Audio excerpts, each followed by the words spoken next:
I feel more positive in a sense with regard to present developments with the Israel-Hamas war. The people from all diverse political backgrounds are united, and that it's an opportunity right now, a learning opportunity for the Israelis and for the Jewish people generally to define where we are, who we are, what we stand for. The Jews achieved sovereignty. I hear people even on our side, they say Israel has a right to exist. No nation has a right to exist. Right. Israel achieved the right to exist What does that mean through its that they own achieved the right to sacrifice. exist? What does that mean, It achieved fought it? wars. It settled land. It built businesses. I think internally we have forgotten the basic principles, many of us, of what it means to be a Jew and what Judaism actually is. There are Jews who have become a part of this sort of physical world order entity that is trying to rule the world, and that is antithetical to Jewish principles, and that the Jews that are involved in that have fallen away from this basic understanding. The Jew saw them all, beat them all, and is now what he always was. All things are mortal but the Jew. All other forces pass, but he remains. What is the secret of his immortality? Unfortunately, we have to, the problems didn't go away yet. Problem does not go away yet. Yes, Seth. Obviously, we're doing something wrong. We gotta go back to the drawing board maybe a little bit. But I will tell you that. And by the way, welcome everyone to the Jew Function, the only podcast in the world trying to solve anti-Semitism based on the laws of nature. So we offer the explanation for the root of anti-Semitism and the solution to it. If you don't believe us, you can listen to the first 22 episodes of our podcast available anywhere. And then you can also listen to the rest of our videos and some of the other great content. So don't take our words for it. Definitely listen and challenge us. We'd like a good challenge.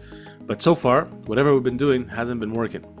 However, I will say that I had the privilege to sit with a lot of people, thinking people, not just the people who whose job it is to think, come up with ideas, write, produce, make, right? Like people in those levels, not web influencers, God bless them, right? But people who actually they work at putting things together, projects, and executing things, and making things move. They're like and one thing is, certain people are concerned, urgently concerned. I don't think they really get the urgency of what's going on. Especially these past few days, everything that's been happening in Israel, they sort of this slowing down of the war, but ramping up of American efforts against the government here and all this stuff around, and you feel like it's like this all-out quagmire, like we're not coming out of anything, like nothing good is coming out of any. It's like what's that, Ebola? It's just to bleed from every hole. It's kind of a little bit. I'm sorry, kind of like that. So. On the one hand, the ship it feels like it's sinking, or maybe sinking faster. And I'm saying it, with a smirk, but it really is kind of a frightening thought. It feels like a sort of a final duel at noon. And then on the other hand, people are asking questions and they're more open. I was sitting in dinner the other day and I was talking to people about what we think should happen, right? Like how Jews should put their put all their efforts on banding to make everything that's good about Jewishness really shine above everything else, which is another way of saying the way we are able to come together and sort of rise above our differences and cover them with love and put everyone around the proverbial Shabbat table, all of that, to actually do it. All the parties, all the religious streams, all the viewpoints, all the everything, just show the world we can do it, and that will start a chain reaction, a good chain reaction.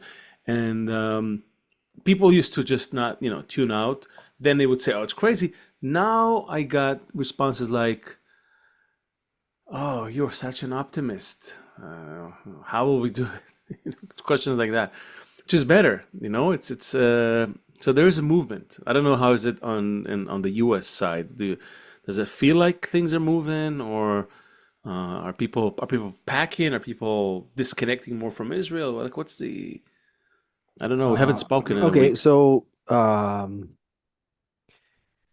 don't really know what's going on in the heartland. I'm not that in touch with what's going on in the heartland. I think there is. I heard Alan Dershowitz this morning saying that the majority of Americans do support Israel and not Hamas. But I think that a lot of Jews of means, like retired Jews, that kind of baby boomer generation, I think a lot of them are very disconnected. There's no skin in the game. They don't have a real strong. They're happy to be Jews or proud to be Jews, but they're not going out on the line. They're not putting themselves on the line. I think that, yeah, I mean, even half of them, are Biden supporters, half are Trump supporters, but there's no skin in the game because I think that maybe they feel nothing's going to happen to them and probably nothing's going to happen to their kids. And so just let's ride this out as long and just enjoy. Oh, I don't hear you. So World War II, just No, it's too far. It's too far. past It's too memory, far. Yeah, all it's too memory. far away. Yeah. I went on a college visit yesterday with my youngest. We went to a school down south. And we ran into a Palestinian protest, like they were protesting Yeah. pro-Palestine, even down south. Um, yeah, I don't think it's looking good for us Again, again. there's no question that the anti-Semitism card is being also passed around and used in many ways, and for sure you can see that whole thing being played out in many ways. Like if you look at it through the political lens, it's one thing. Through the Jews on campus lens, it's another thing. Through the geopolitical game, it's yet another thing. Economically, like it pops up everywhere, but not always in exactly the same way, and not always used by the same actors. But it seems like a good joker to have. Uh, and I hope we're going to be able to shed some light on that because we've invited a former guest on the Jew Function. He was last time he was here. He talked about it. His last book, I think it was called Jexit, the Jewish exit from America, and we talked From the about that left. book. Yeah, from the left. I'm sorry, I was already like, all right, and they're on the boats. From the left, and now he's got a new book. It's called the Antisemitic. Sorry, it's called the Antisemitic Imagination: The Great Establishment Deception. So I'm very happy to have on the show once again sociologist and podcaster, fellow podcaster Charles Moscowitz. Please help us open our minds. Tell us what's happening in your world. Hi, Charles. Hi, Charles. Hi, thank you for having me on. I appreciate it as always. I'm following the show. It's great. You guys are doing really cutting edge things. I don't think anyone's doing it quite the way you do. So, I really congratulate you for that. Thanks for the Um, compliment.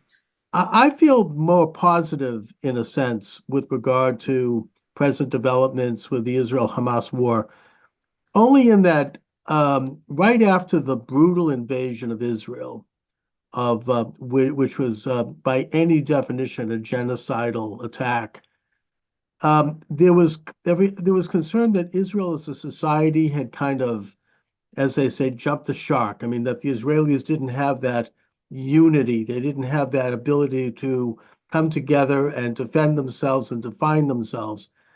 And that's proven to be completely false. Israel is very united today.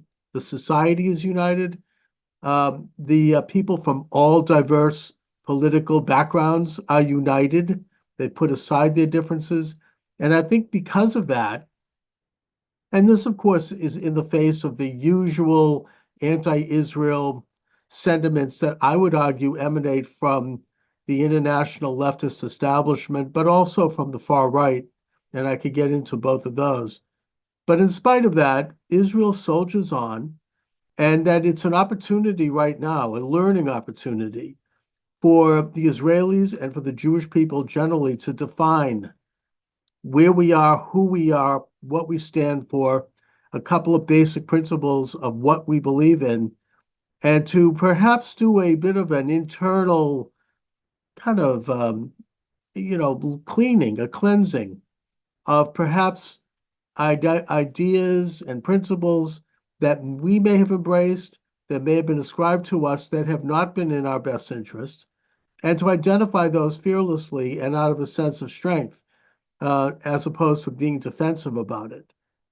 So in my book, I define anti-Semitism both left and right, but I also defined internal problems within the Jewish fabric, as it were, that I think ultimately are the best way to address both of those anti-Semitic What Jewish problems? dominant. Which problems? What Jewish problems did you identify? Well, I think internally we have forgotten the basic principles, many of us, of what it means to be a Jew and what Judaism actually is. And I think that at a time of such stress, it's a great idea for us to visit those questions and see, what principles unite us? What principles do we fall upon? Why are we here? What is the mission of the Jewish faith and the Jewish people?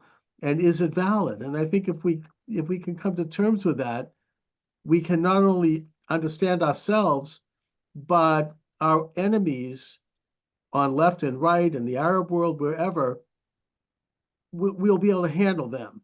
That we will be able to confront them and continue to confront them with more resolve. Let's make this Jewish mission a cliffhanger, put it slightly further in the future of this talk today, and before we get into it, because that's what we're all about. But before we get into that, I'm just curious what's this book. You started working on this book before the 7th, I imagine. It's not did, yeah. Right. So how tell me a little bit about. I'm curious. Tell me what's package for us the essence of this book. I know that you're quoting C. Wright Mills. I haven't read the book. I would love to get a copy and read it. But I saw that you're quoting Mills, and you're talking about this anti-Semitic imagination, sort of something that happens almost disconnected from the actual Jews, some event in the hearts and the minds of people. So I'm curious, what made you write this book, or how did you get to write it? And has the events on the 7th, have they changed? Have they affected the content of this book? Well, I think that like most of us, and I would probably include you guys as well, we all sensed that this event of October 6th was in the works, or something like it. It was like, a volcano getting ready to erupt. And I sensed these forces out there that were absolutely anti-Semitic and what they were about. So I delved into it, but as a social theorist, but also as a historian. I looked at the origins of Christian anti-Semitism, Muslim anti-Semitism, establishment anti-Semitism, and also the history of Zionism, because it's been so misportrayed by enemies of the Jews, what it is, what the movement actually is. And in the process, I looked at a lot of the conspiracy theories that are promoted both by the left and the right, and I answered those to the best of my ability. And in the context that they are attempts, often sincere attempts, to understand the nature of our world and to understand the many of the problems that come up that are hard to explain or hard to hold on to. And the result has been, of course, that they have shifted the blame to the Jews as the scapegoat. It's a convenient way to deflect attention and an easy way to answer things.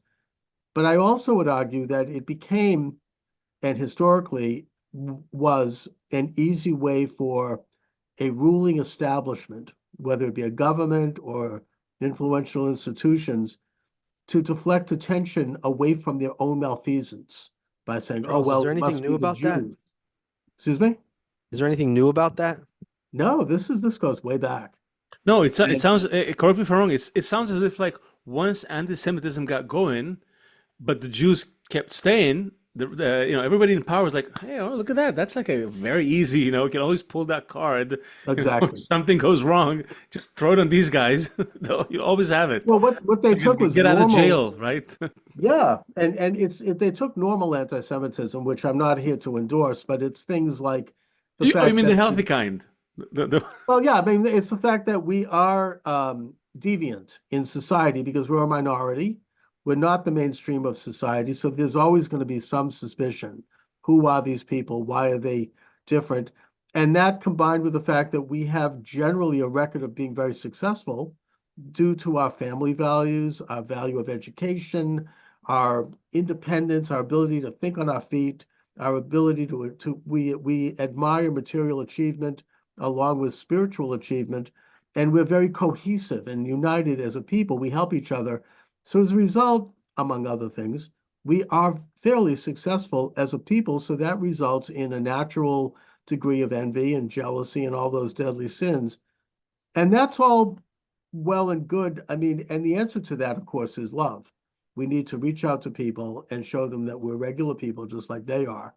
And Are we? and to Are we actually regular people like everyone else? yes, when we need to rely on the Why Jewish do you think value we're of regular people compassion. why are we regular people like everyone else? I'm challenging you. Well, because all human beings are created in the image of God. We're all regular people. Of Okay, course, but you is a might be lung implying is a lung the same as a kidney? no, but they all function together to make a whole person. And Seth, I think you might be implying an issue that I also get into, which is what is this concept of chosenness? Why are we the chosen people? Or as they say, What are we chosen for? yeah, in Fiddler on the Roof, I think Tevye looks to heaven and he goes, "Can you choose somebody else for a day?" Yeah, exactly. But the Please. point is that that is, it's a misunderstood premise, including misunderstood by many Jews, in that we are chosen, and we were chosen at Sinai to be a priestly sect and to serve God, not to rule over other people. We were there to take on an extra layer of observance, an extra ritual layer, an extra moral and ethical layer in our society as a way to know God, as a way to rise our spiritual condition so that the world can know God, so that we could be a light unto the nations. So we're not we're not trying to control the world. That's one of the great anti-Semitic misconceptions, and one of the misconceptions by some Jews, I might add. We are Our mission as a people is to serve God and to know Well, the God, three of walk us with aren't him. trying to rule the world, but you don't know about the guy who runs BlackRock and the Well, other you see, ones, right? that's where you have an issue because there are Jews who have become a part of this sort of physical world order entity that is trying to rule the world and that is antithetical to Jewish principles, and that the Jews that are involved in that have fallen away from this basic understanding. They have suddenly believed that they are messiahs in a way, secular messiahs, in that they've got some kind of a moral right to control others and to create a physical world in their image, not in the image of God. The Torah tells us in the book of Genesis, man and women, it says, are created in his image. We're not gods. These people think they're gods. We are images of God. We are equal under God. We ultimately all go back to God, or we come from God. We're all equal in that way, and that we are not here to rule over our fellow man. We are here to create a moral and ethical society based upon the principles and precepts of God as delivered at Sinai. So how close are we to that Yeah, and ideal? or just what can we do about that? Any Look, ideas? obviously Jewish history and the whole narrative of the Torah and Talmud and right up till today is our own struggle to know God. We get closer to God, in which case we become more holy and we become more successful in the material world. And then we fall away from belief in God and we start embracing idol worship and sin, in which case we fail and we fall apart. And that is a What well, microcosm of let's the condition of all of humanity. you have a Sorry. lot to let's just slow it down a little bit. Yeah. So idol worship, like what is modern idol worship? Modern idol worship is worship of the state, is worship of utopia. There is, it's no longer a graven image. It's now, we're going to worship, and it's becoming, I mean, every modern movement that has tried to deny God and create a earthly utopia, those modern movements include communism, Nazism, radicalized version of Islam, which I get into in another one of my books, and which is not conventional Islam. And today, the international elites who are very much a part of this agenda and who are atheistic and who believe that they have a moral right to not only create law and moral and ethical law, but to create reality. Like the They have tools that are like the Yuval unprecedented. Harari kind of people. Yeah, like Harari, like the World Economic Forum, all of that, the Council on Foreign Relations, this whole international elite establishment is, they have tools now that Hitler could have only dreamed of Right. in the form of artificial He did- intelligence, the manipulation of the internet. He did give everyone a radio. Everyone had a transhumanism. radio in their home, and he just fed them every day. So Yeah. it was pretty close. That's right. It's like Chinese water torture. They dribble. I mean, they have learned techniques of psychology that can control people's emotions on a mass Yeah. scale. The Nazis really perfected that. And they have tools in their hands that threaten this principle that is eminent and basic to Judaism, which is that we are sovereign individuals who derive our sovereignty from the great sovereign of heaven. We are created in the image of God. We are not gods. We can improve our lives by knowing God, not by forcing other people to conform to what we think is a good image. Now, but you talk, kind of throw that word out there. You're not talking about necessarily a religious manifestation of that, if I understand correctly. I mean, you don't strike me as like an orthodox person. Right. So what? Tell me about that relationship with God. What is it? What is it about? Is that mentioned also in your book? Is this Yes. is the existential issue of anti-Semitism tied also to the existential question of God?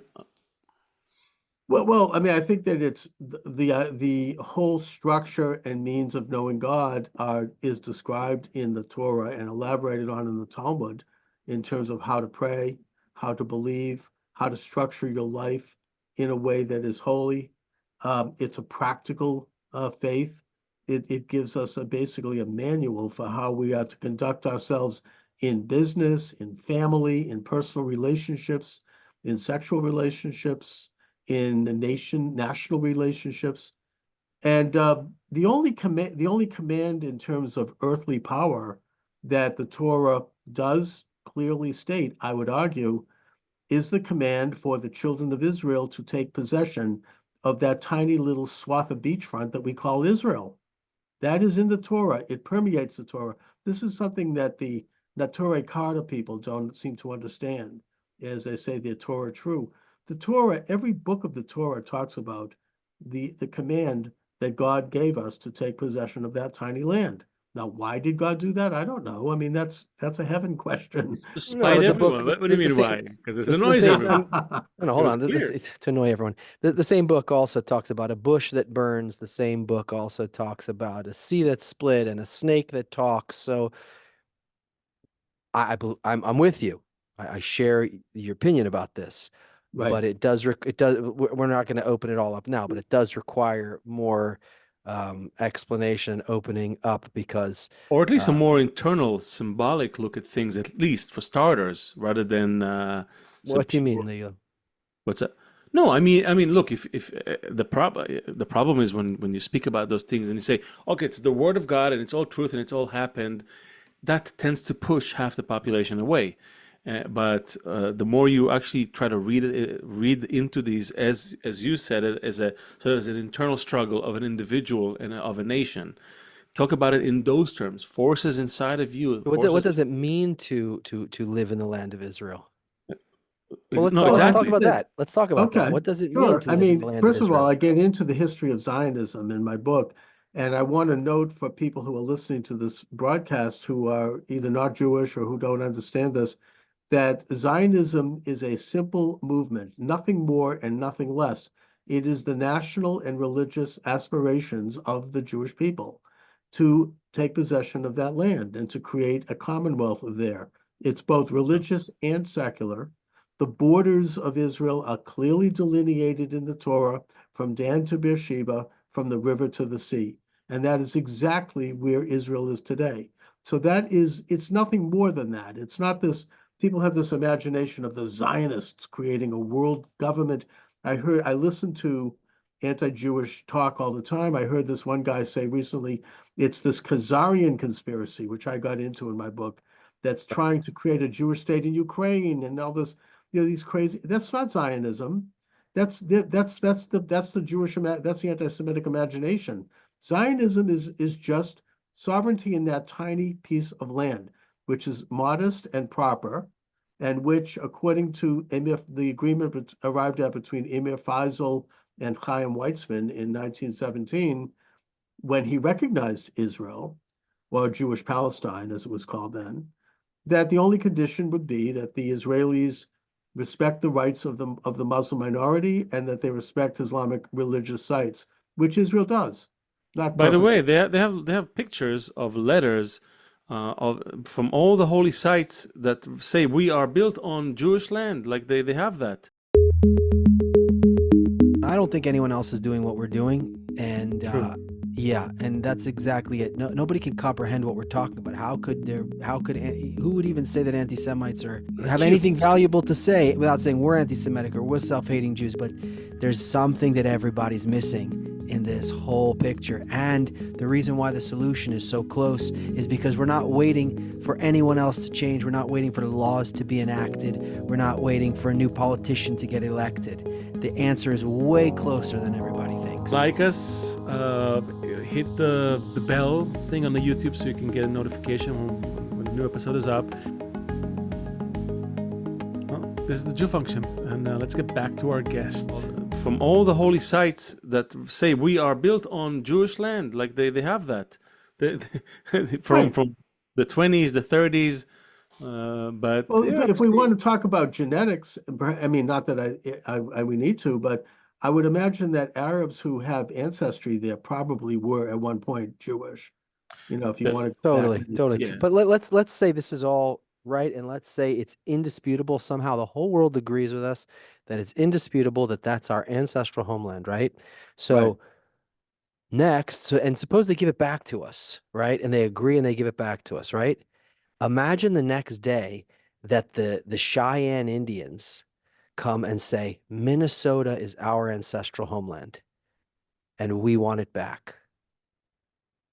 Then what do you do? Well, first of all, nobody gave anything back to the Jews. The Jews No, achieved let's it. suppose that the Jews, that it's agreed. The whole world says, you know what? Look at this coin. You guys were here 2,000 years ago. Look at this artifact. You guys were here 3,000 years ago. Look at this 500 years ago. You're right. We made a mistake. You can have this land. It's your sovereign land. We're giving it back, right? Just imagine that Sure, happens on sure. Jan 1. Jan 2, the Cheyenne Indians say, we were in Minnesota, and we would like it back. What do you do? Well, it's a broader issue than simply an indigenous question, which of course the Jews are indigenous to Israel. It's also the fact that every generation since the time of the destruction of the Second Temple and the Bar Kokhba rebellion, which wiped out Jewish villages in Judea, right up to the Declaration of Independence in 1948, has had a Zionist movement. I get into this in detail in my book. Every generation, every century, there has been attempts to reobtain sovereignty in that country.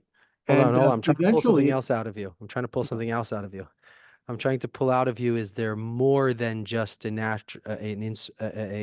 yearning to return to your land, regardless of how consecutive it's been, or how nonstop it's been, or how long it's been?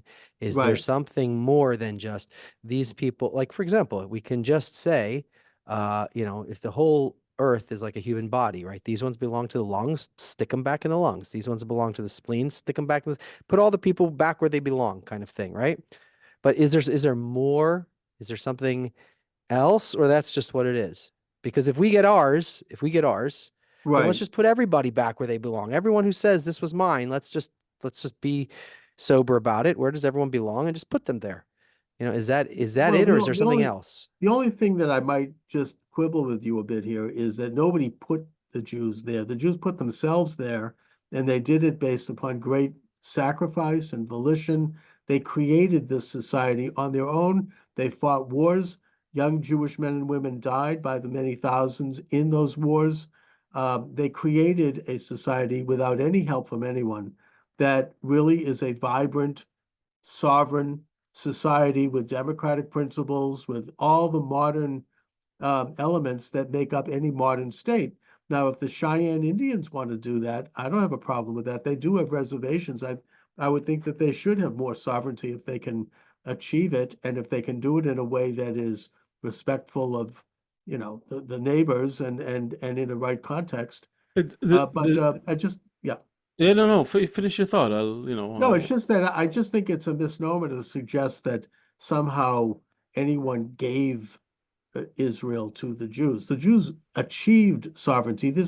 I hear people even on our side, they say Israel has a right to exist. No nation has a right to exist. right. Israel achieved the right to exist What does that mean? through its That they own achieved the right to sacrifice. exist. What does that mean? It Achieved fought it. wars. It settled land. It built businesses. It M- welcomed its own people. More than that, hold on. I want to Developed take Charles's side. More than that, when Israel became a sovereign state, right, in 48, it's almost like we flipped the switch, and overnight you had all the main institutions of government, of democracy, they were in place. It was like almost like, okay, it's already just like, all right, lights, curtain, right. action.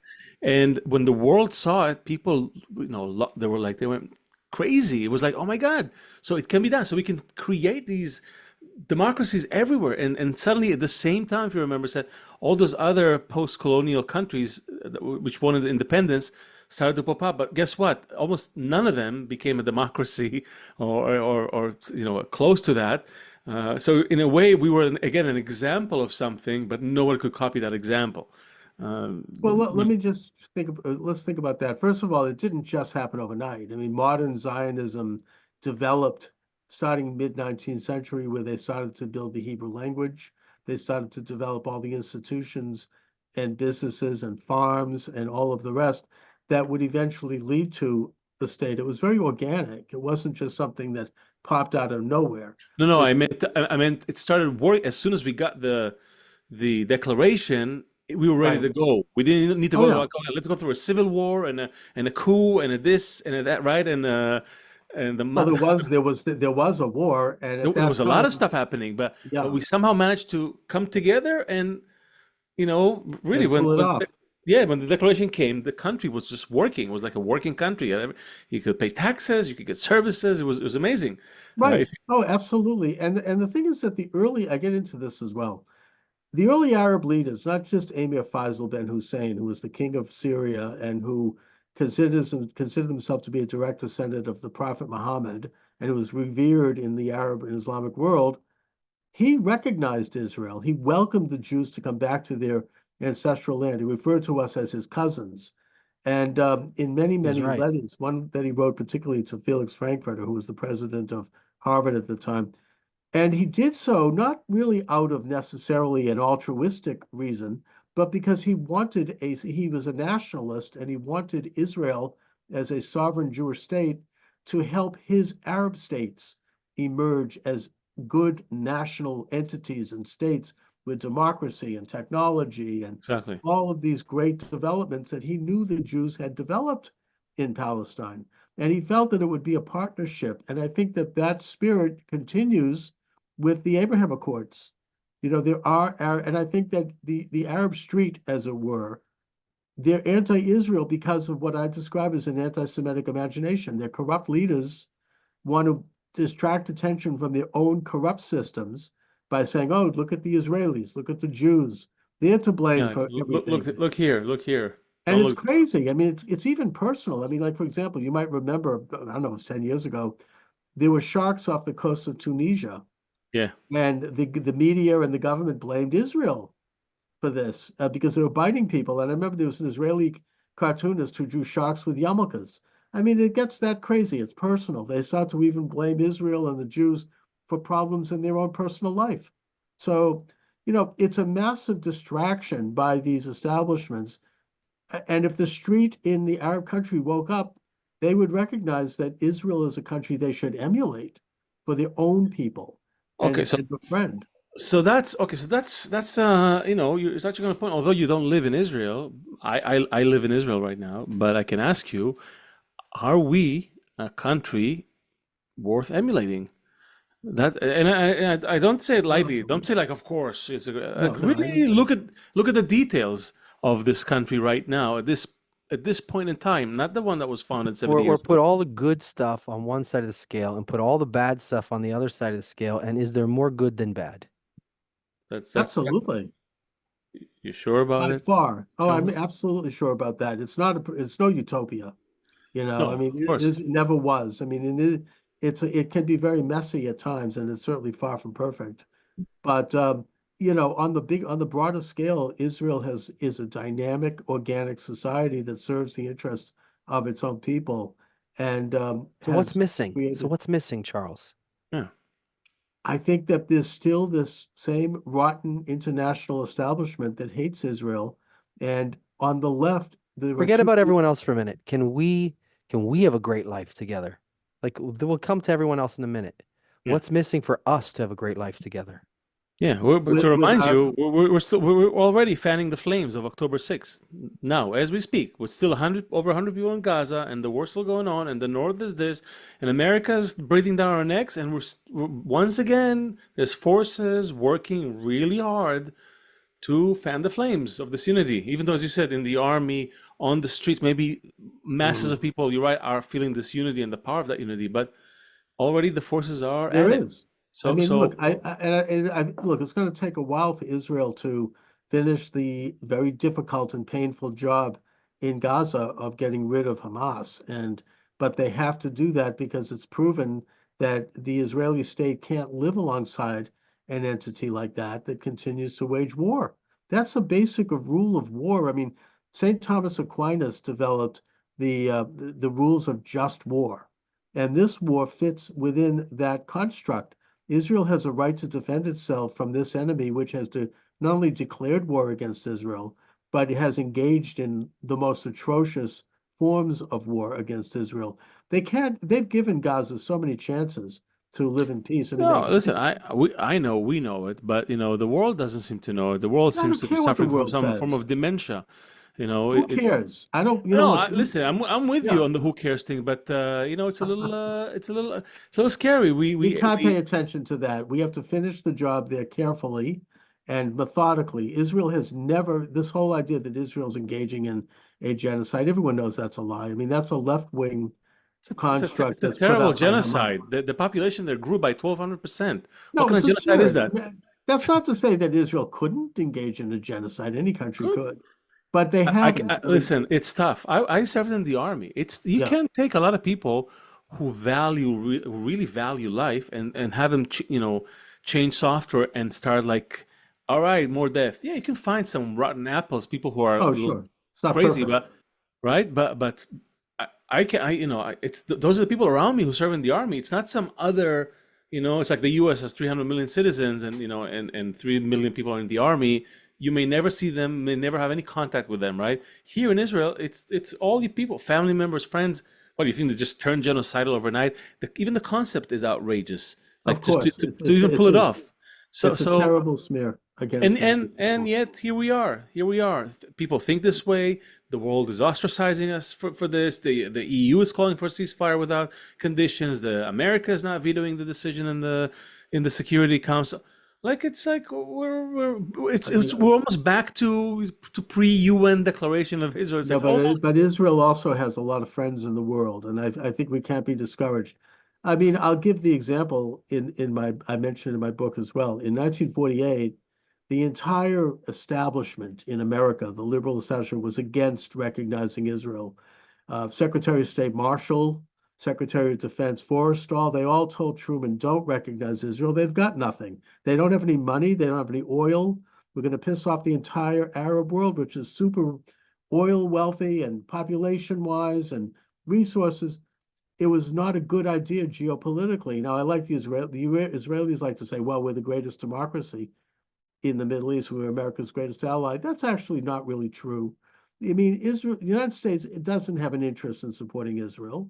They probably would have been better off if they'd recognized, the Arab position, but they went ahead, Truman went ahead, almost unilaterally, and he recognized the state of Israel against the advice of the entire rotten internationalist-oriented establishment. As if some But the hidden reason- force compelled him to do so. No, I believe it was a divine source, and in fact, that was what was told him. He didn't want to by- be punished in the afterlife, basically.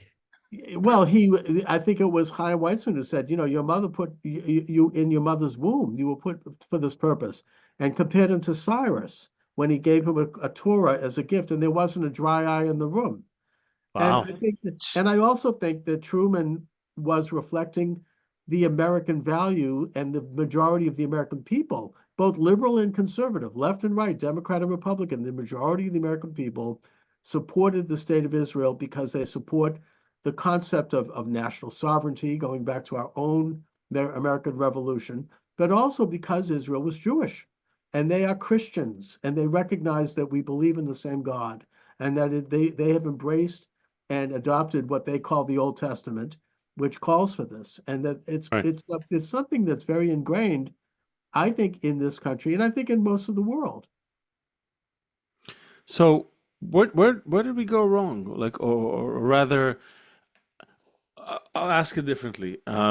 Some people think that right now we're going through a very messy period, as you said, and we have to just go through it, not judge the full kind of the whole picture based on this this very messy scene, right? And look beyond. Things eventually will come down. We'll eventually finish the work in Gaza. Eventually finish the work with Hezbollah. It will come down here. The elections will come and go in the U.S. Everybody will come down there. Like basically, it's cycles, and we'll hit another sweet spot. Relax, can go back to just trading options and drinking margaritas on the beach. Maybe. Some people are saying no. This is not a just an endless circle. It's more like a spiral. It's spiraling towards something. This is a trajectory, and we're engaged in maybe something that's more like the final act or the first act of a global war, a global change. Something really big might be coming down the pipe, and this is just like, as Jews are always the canary in the coal mine, as we like to be called sometimes.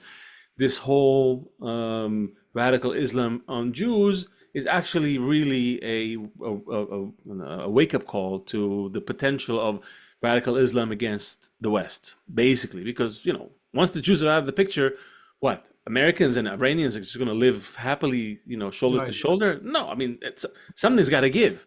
So it's almost like, I wonder, where are you on these two worldviews? Do you see this as a circle, and just like relax and head under the waves and move to the next calm period, or is this really going somewhere, and where is it going? Well, I mean, I think that Israel has to continue its mission protecting the national sovereignty and the rights and the property and the lives of its own citizens. It doesn't need to apologize to anyone for that. And Granted. nothing likes victory. Nothing likes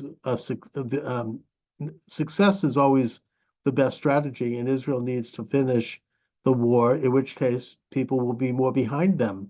But I don't think Israel really needs to worry about it. Now, the people and some of the anti-Semitic commentators on the right that I've been listening to, and some of whom I actually admire, like Stu Peters, for example, definitely anti-Israel and anti-Jewish, but yet a brilliant radio host, and he means well.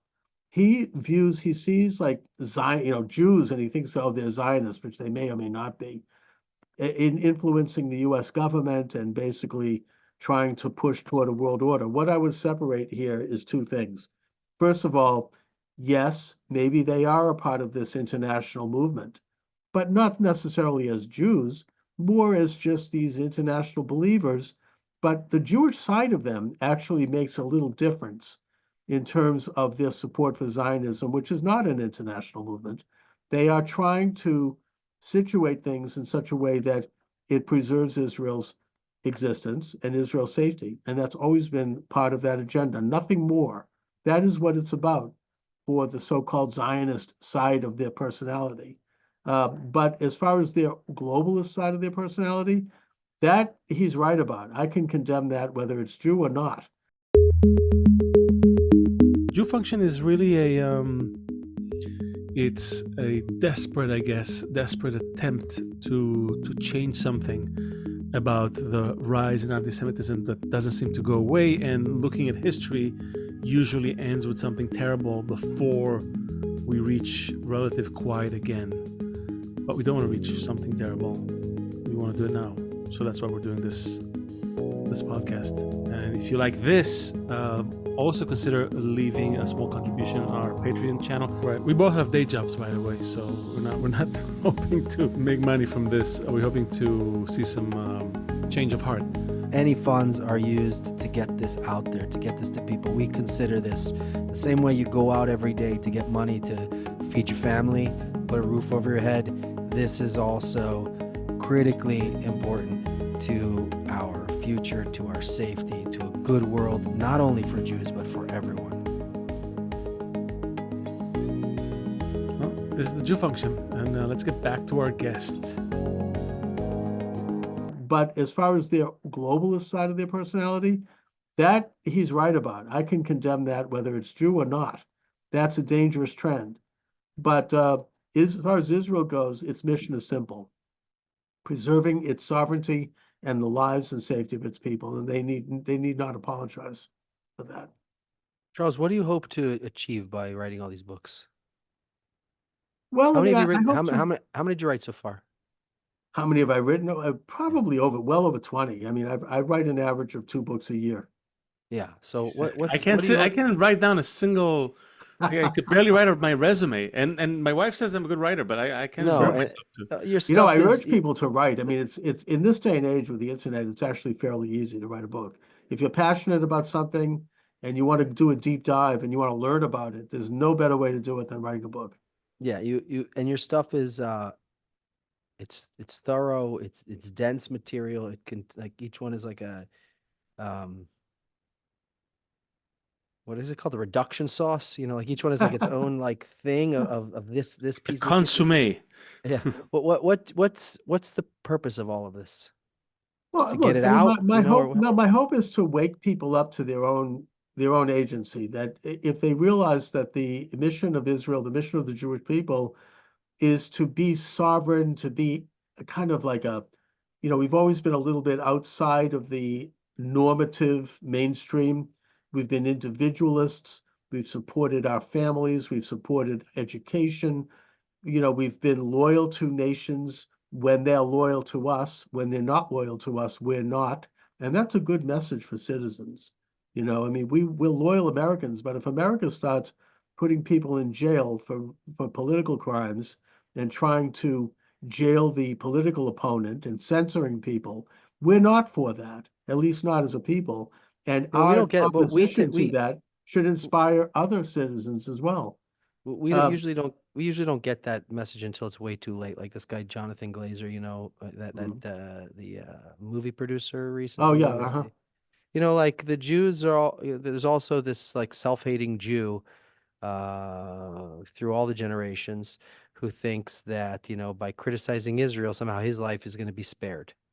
Oh, there's always that. There's always been, I mean, we could look through history. Some of the worst enemies of the Jewish people were former Jews. I mean, Torquemada was. Yeah, we have a book on it. Seth, can you show the book? You have it on you? I don't have it on me, so we'll feature it though. But you talk about this for a minute, Charles.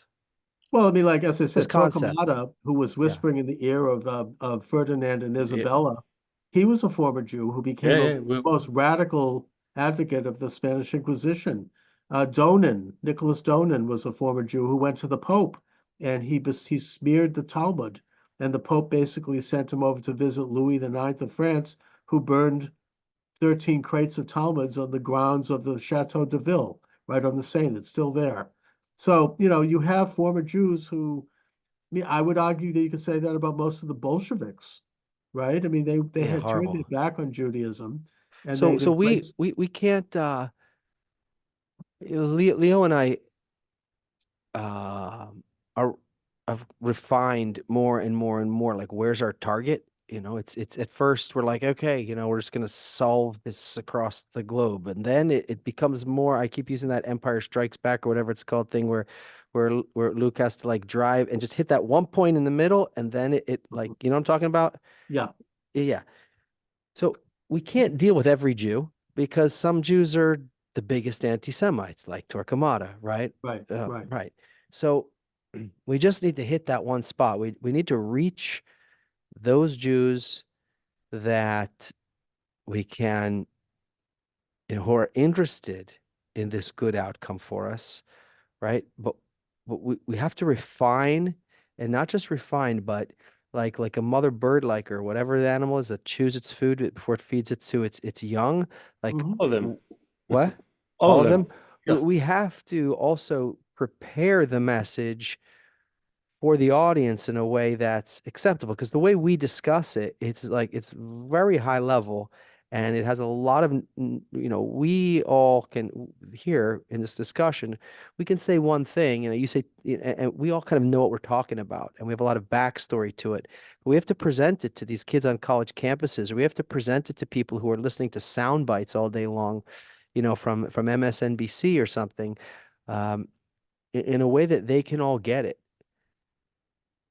I This is mean, the you're challenge. bringing up, I mean, a really vexing question in terms of how to reach these college kids who are even Jewish college kids who have become anti-Israel. And I think that, look, the left is anti-Israel for two reasons. First of all, because it's capitalist and because it's the startup nation. It's not perfectly capitalist, there's no such thing, but generally it encourages individual initiative and private ownership and enterprise. And of course, the left hates that because it stands in the way of their bizarre view of a world ant colony of people who are absolute equal. And secondly, because Israel is Jewish, even the secular Israelis, you know, are more, in a way, it's more of a religious nation than any nation in the world today. Maybe there are some positive developments, like for example, Ireland now is becoming a little bit more religious, which is great. But Israel has really shown the way in terms of that, and that's why it's despised by the left. That's why it's hated and feared by an establishment that wants to turn its back on God and basically Is create it an because international order. Israel's so connected to God? Is that why the world hate? Is that what you're saying? Yeah, well, the Jewish people are so connected to God in So Israel, what and does it they mean to be understand it. connected to God? What does it mean to be Jewish and Well, in connected the to God? case of Israel, And by what is just God being while you're at it? Just throw that in there. okay, by just being there, they're fulfilling about a third of the mitzvahs of the Torah and Talmud just by being in the state of Israel. And the principle of God is basically that the Lord God separated himself from when he created the world, he created a secular natural world, and that there's this separation between the natural world that we live in and we know, and the supernatural world, which we don't completely know, but we have a sense of it when we look at the miraculous nature of our own lives. And that we know that there's something bigger to our life than just that we're some bag of What is bones. it? What do we have to look It's the forward to? soul. It's a spiritual aspect of our life that gives us But a if great it goes purpose. right, if people listen to the message and they do it, then what's good? What good's going to happen? They're going to become more aware of their own personal agency in the world. They're going to listen to their own voice inside and realize that they have a special mission and that they also are going to become more aware of all the lies that surround us. And they'll be able to make a better discernment in terms of what those lies are and what are the motivations behind them. They'll become aware of the fact that as images of God, they're commanded to take care of themselves first as in terms of self-interest, that's a value. And out of that comes family and helping others. There's a lot of basic functions that people are going to become aware of that are part of our nature, that are even part of the animal kingdom. I mean, even animals know this. Animals understand property. Try to get in the face of a dog. You'll realize that dog knows his property. I mean, these are natural elements that we need to become aware of. And the way to do that is an internal listening to yourself and prayer in some form. Doesn't necessarily have to be the formal Jewish form, which is wonderful, but just an awareness that you have to learn how to walk with God. And I mean, that's really kind of what I have to say about it. So I think there's this relationship you describe, and there's the state of the world that we described, and then there's you know it's I didn't get like a direct answer from you, but Yeah.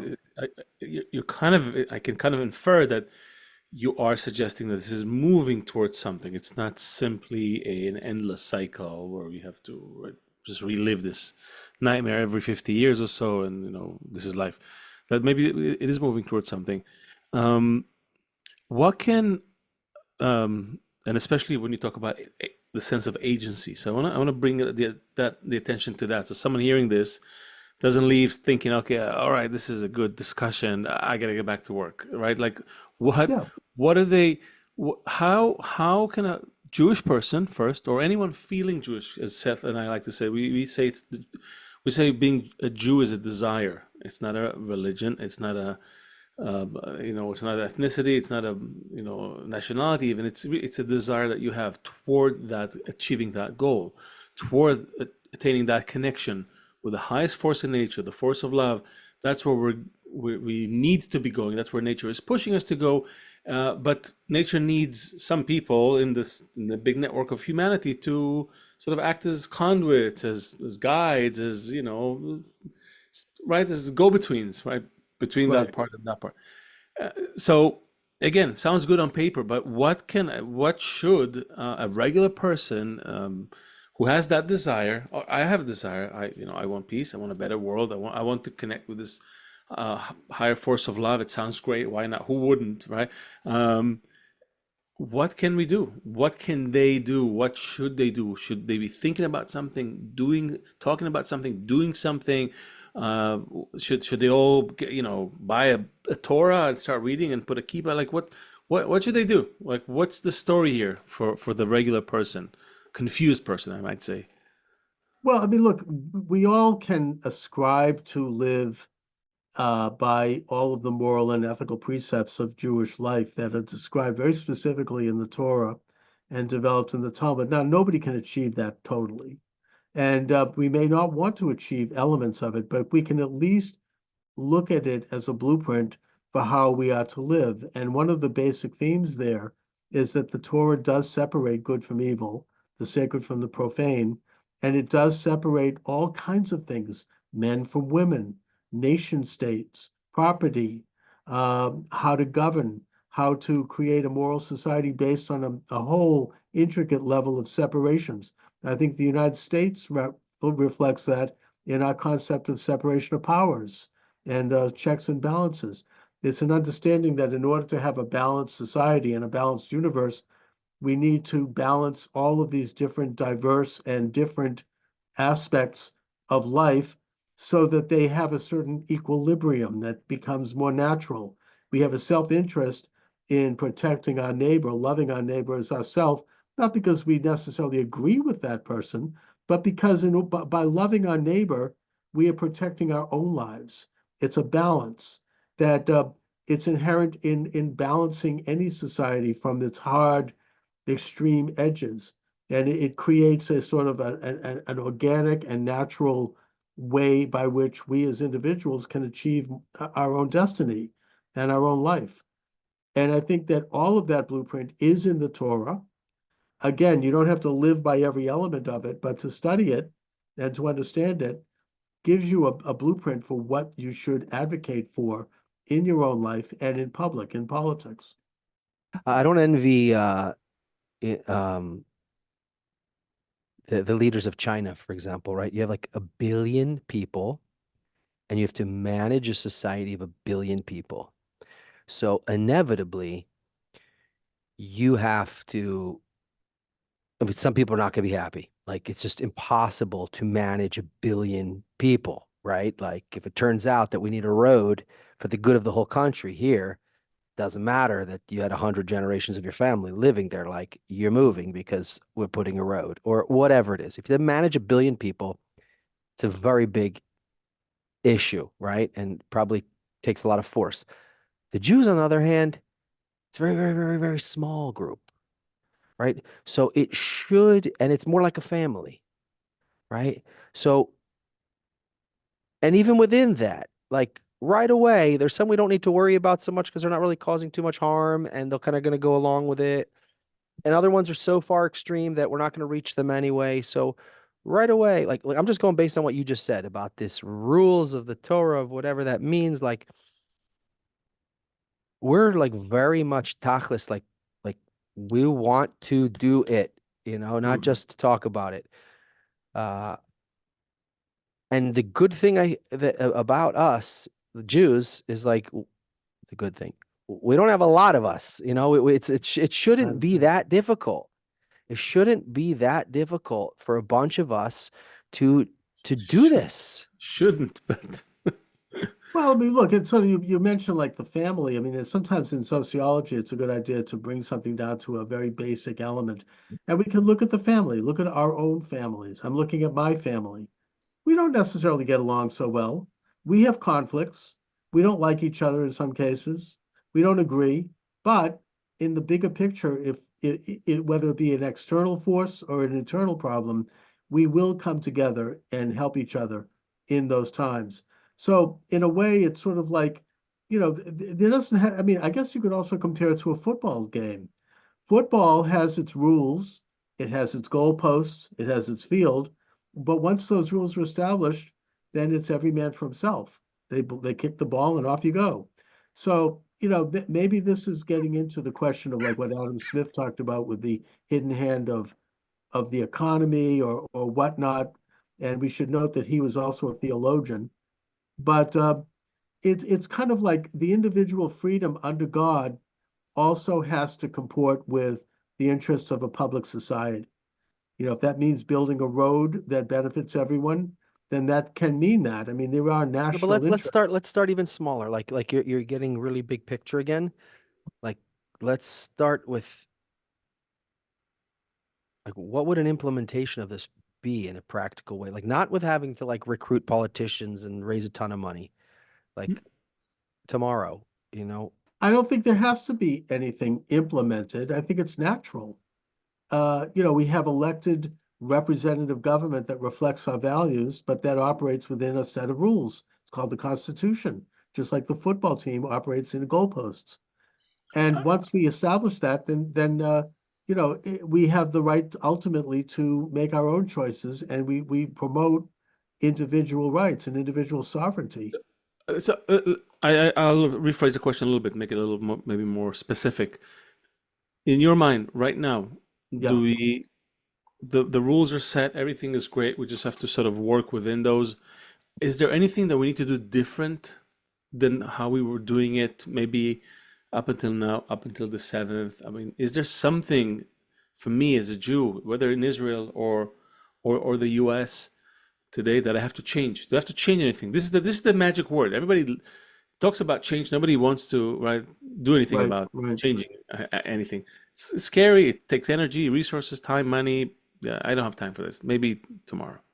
Maybe Mhm. my kids. So seriously, is everything? Are we just going to continue doing the same thing, being the same Jews? That we're generally good people, right? Continue in this kind of, or do you need to change? Let's also say that if we, get a couple 100,000 people, it's probably enough to start the wildfire of what we could bring to all of the good we could bring. Like we don't need like to get to 1 billion people right away. We just need this kind of critical mass to spread this through because everything we do through technology, through medicine, through politics, through Hollywood, it spreads. So we just need to harness this critical mass and get this cooking between us. We're Mhm. we're I'm very frustrated. I think Leo might also be frustrated. Like how I'm also concerned a little bit for my own safety. you It's making not noise always. No, there, of Charles? course. What's happening? Well, look, and I mean, I think that we have to get back to some of the basic principles of Judaism that we all have to acknowledge, whether we agree with them or not. And they were very well espoused by the late Rabbi Jonathan Sacks, the chief rabbi of Great Britain, Mhm. where he, my memory is a little faulty here. I get into this in my book, but he talks about the principles being creation, nationhood, and redemption, or into, creation, sovereignty in the world, and redemption. The idea of creation recognizes that there is a God that is outside of human nature and that created the universe and created each of us in his image. Then once we have that knowledge, we can then identify that which is true and that which is false. We have that ability as human beings to a certain extent. And that the way to find redemption is to live by those principles, to find those what is right, and then to choose the good. And if we choose the good, then we'll get rewards. If we don't choose the good, then we'll have karmic negativity in our lives and on our effects on others. Expecting you to solve all our problems today, Yeah. Charles. No, it's not. I'm not trying to solve anything. I mean, I'm just I saying. was hoping. No. you would. We're that's why you're here, Charles. That's Oh, I see. Right. Yeah, sure. So, look, I think I thank you for first of all for being here, because it reminded me that like how quickly we get into the heat of the conversation. I like it. We don't need to beat about the bush. There's definitely an issue here, and I think we're sort of seeing the same thing, except maybe Charles is even more of an optimist than us, and I consider myself an optimist, but still, it sounds like you're maybe more of a rounded approach to it, which I like. I wonder if we could read for us a quote. I found a quote from Rav Kook. I don't have a quote from Rabbi Sachs. It was great, but I found a quote from Rav Kook. Maybe you can read that. That would be nice. It kind of sums up a little bit of our discussion. Read that, and then we'll bring it home. We'll wrap it up. Okay. Okay. So, Only when the principle of love is exercised in Israel will complete peace and faithful love come, and the pure feeling of recognizing the brotherhood between people will develop. When that development is completed within us at a degree that merits being a role model to many, all the nations will recognize it, and the blessing of peace will begin to dwell in the world. Yeah, beautiful. Amazing. Yeah. So I think it's a good goal, right? It's a good goal just to be an Indeed. example. Yeah, you don't have to even work that hard. You have to Be explain. light unto the nations, right? Yeah, no, but actually be that example. I think we think that being a light means like I have to explain to you why I'm the light. Like, It's how we live our lives is the light. Exactly. That's right. Exactly. So, Charles, any final words? The whole Jewish nation is listening to you. Any? If you have their ear for 30 seconds, how do you want to Just keep the faith. Don't listen to the naysayers on the far left and the far right. Know who we are. Stay the course. Know your own agency. Be prayerful. Believe in God, and the good will prevail over the evil. Nice. That's very nice. I think I'll close by saying that I'll kind of reference your book. I think just like there's an anti-Semitic imagination, we need to have a good Jewish imagination. I think that's what we're lacking.